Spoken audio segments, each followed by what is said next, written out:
UFC 301 is this weekend. It's going to be Alexandre Pantoja versus Steve Erceg.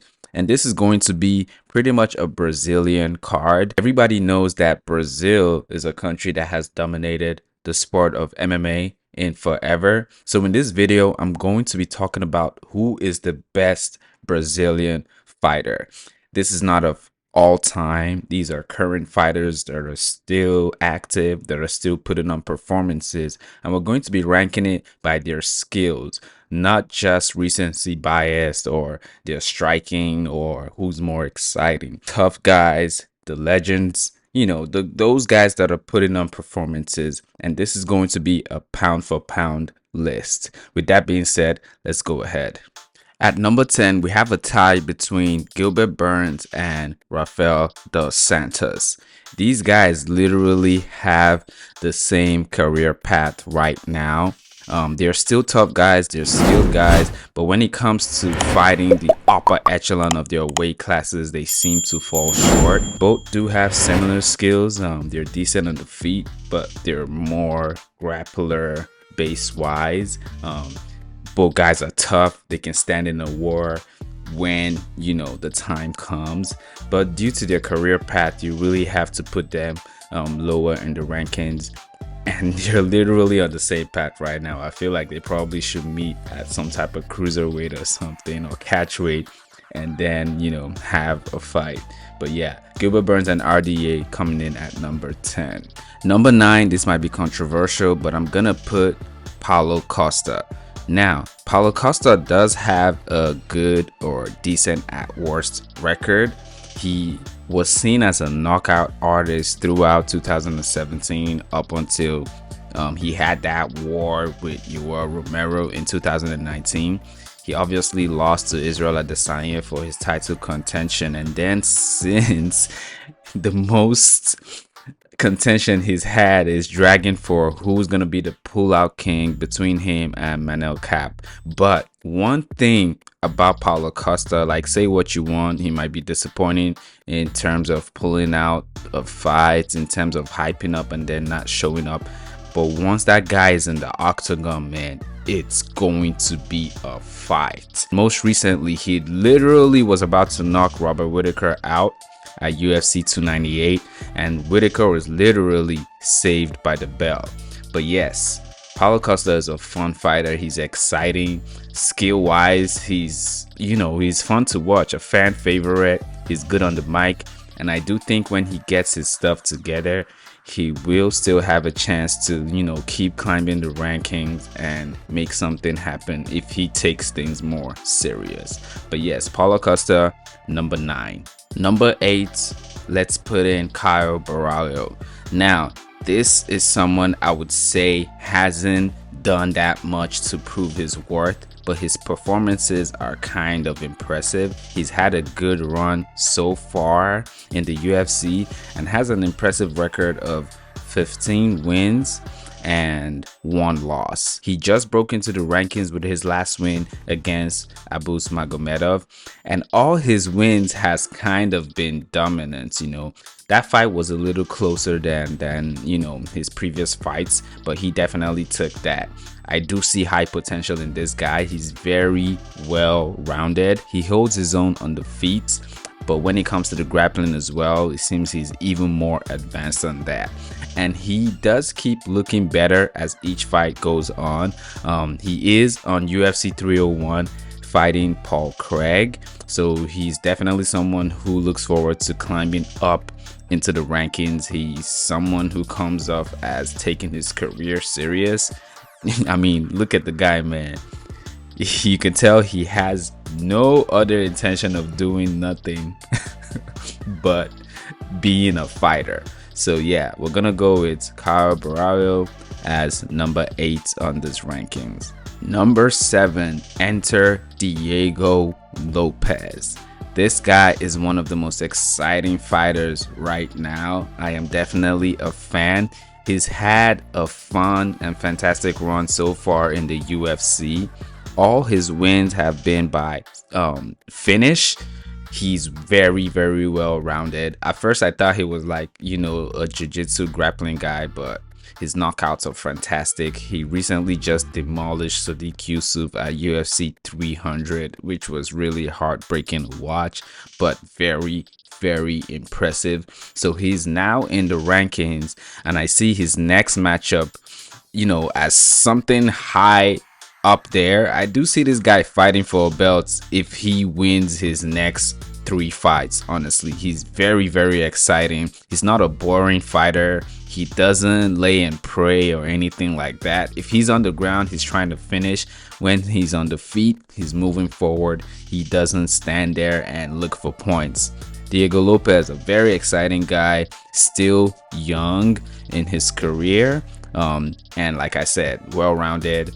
The guy puts on a show. I mean, what more could you ask for? Skill-wise, you gotta put him at number 7. At number 6, we have another tie between Retano Moicano and Michel Pereira. Man, Moicano is more of a grappler than a striker, but he can definitely hold his own. And when he's on the ground, he's not a lay and pray artist either. He goes for the submission. He has fantastic grappling. He has a good fight IQ. Like, he knows exactly what to do. His most recent win against Jalen Turner was really impressive. He's fantastic on the mic, knows exactly what to say. And like, for someone who grapples a lot and people give a lot of flack to that skill, he definitely is exciting. Like, he's one of those fighters that I watch and I'm so interested to see how he turns it around. A nice winning streak right now and climbing up the rankings. You can tell this is a serious guy and doesn't play around. Michel Pereira, on the other hand, started off as more exciting than serious. He's a very fun fighter, slapping opponents, climbing the cage, spinning kicks, spinning elbows, all the spinning tactics. But recently he has actually numbed that down a little bit, which is actually good. Michel Pereira being serious is very dangerous. He started off as a welterweight fighter, which was just crazy. Like, when you look at this guy, welterweight doesn't even come to your mind. But now he is in the middleweight division and he's looking very good. So I had to put these guys together, man, because I couldn't pick one. They're both having impressive runs right now, repping Brazil hard. No diddy. But yeah, Retano Moicano and Michel Pereira as number 6. Number 5 on the rankings, Deiveson Figueiredo. He was a champion for a while. We all know about the crazy wars he had with Brandon Moreno.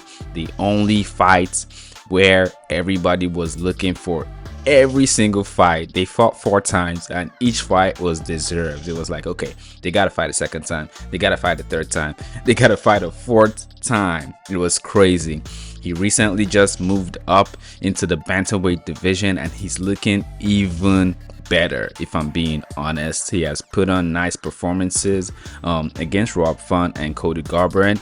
Granted, he hasn't had that crazy test yet, but he's looking really good, well-rounded, has that knockout power, fantastic on the ground. Definitely someone who you see taking his career serious as well. I do see Figueiredo doing great things in the bantamweight division. It might be a hot take, but I definitely see Figueiredo fighting for the belts after maybe 2 or 3 more fights, depending on what the matchup is, of course. But yes, we're gonna go with Deiveson Figueiredo as number 5. At number 4, we're gonna go with Alexandre Pantoja, who is the A side of the main event at UFC 301. Pantoja has had a very good record. I mean, this guy was a nobody just a few years ago, apparently being so down in luck and broke to then being a world champion. He has beat your favorite flyweight martial artists, name them. He's beat Manel Cap, Brandon Royval, Alex Perez, Brandon Moreno, and Brandon Royval again. And I do believe he has beat Brandon Moreno twice. This guy doesn't like Brandon's, man. But yeah, he's a tough guy. You know, he's more of a grappling based artist, but he can definitely hold his own on the ground. He had the best fight in 2023 against Brandon Moreno. I do believe both guys left a piece of themselves in that octagon, more of Moreno. Now, Pantoja has a good fight IQ as well. He knows, unfortunately, he knows when to lay and pray, which I do believe that's what he's gonna do to Steve Erceg. A lot of people are picking Steve Erceg, you know, trying to be looking onto the new guy, and I like Steve Erceg. He definitely has a chance. He has a chance to knock Pantoja out. He's a good, you know, he has that power. But I think Alexandre Pantoja will remind everybody who he is. You know, he doesn't play around. He doesn't take stupid risks, but he's down. He has that dog in him. He's tough. And like I said, the grappling is just too much. I definitely see this guy as one of those champions who's going to be holding the flyweight belt for a good time. But yeah, with that being said, we got to put Alexandre Pantoja as number 4.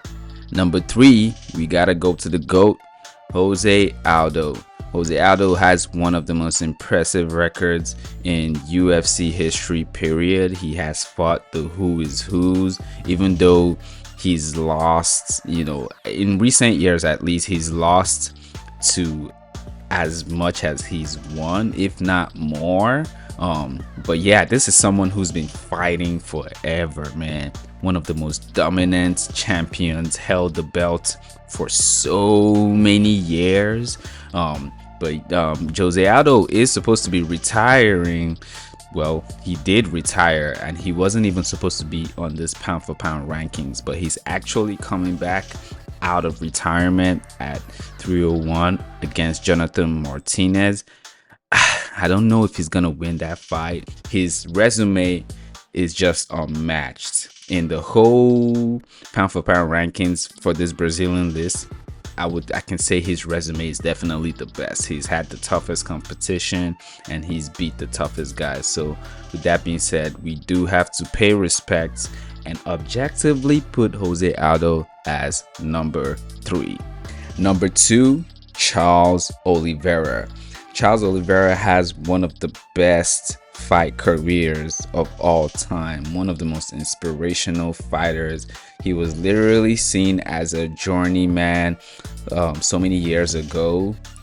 Like, his story is just amazing, and then all of a sudden this guy just started having this amazing winning streak. Still has the most finishes, most bonuses, most performance bonuses in the UFC. Like, he's one of those guys, he always comes in as the underdog for his fight, right? He was the underdog against Michael Chandler, came through, looked like he was losing, knocked him out. Was the underdog against Dustin Poirier, came through, looked like he was losing, submitted him. Underdog against Justin Gaethje, again submitted Justin Gaethje, and of course Islam Makhachev stopped that run. He then came back and became an underdog against Beneil Dariush, and then knocked Benny in the first round. He did lose recently against Arman Tsarukyan. It was a very, very close fight, and some would say a controversial loss, but Charles Oliveira is that guy, man. He's still that dog, you know, a very, very tough fighter. Very well rounded. He was always looked at as a submission. Of course, his jiu-jitsu game is amazing, but he be knocking people out. My most favorite championship run for sure, because he's that true movie character where, oh yeah, I just don't see how this guy is gonna win, but somehow, some way, the guy pulls it off. So Charles Oliveira, number 2 on the Brazilian pound for pound rankings.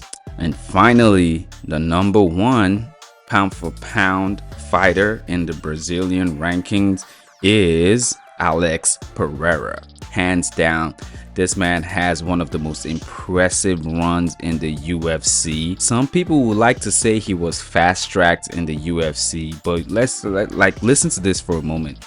The opponents he's fighting though are like no joke. Like, he's fighting the best of the best and taking them out amazingly. He's had a better run at light heavyweight, and man, I just can't doubt this guy anymore. Like, if he wants to go to heavyweight, hey, he should be free to do so. He should be free to go to whatever weight class he wants to go to, you know. Already in the span of what, 3 years or 2 years, he's already had 2 division belts, middleweight champion and light heavyweight champion in 2 years. So you can say fast tracked all you want. The guy's record is impressive. He has defeated 4 former champions. Like, okay, like look at this. 2 division champion, defeated 4 former champions. Actually, let's say 5, because Sean Strickland, it was a champion, but he was only a champion after Alex beat Sean. But you still gotta count that, right? He still became a champion. So if we're being technical, 5 former champions. And then again, you know, the light heavyweight was cursed. Alex came and saved it, took care of that division, and now he's the reigning champion.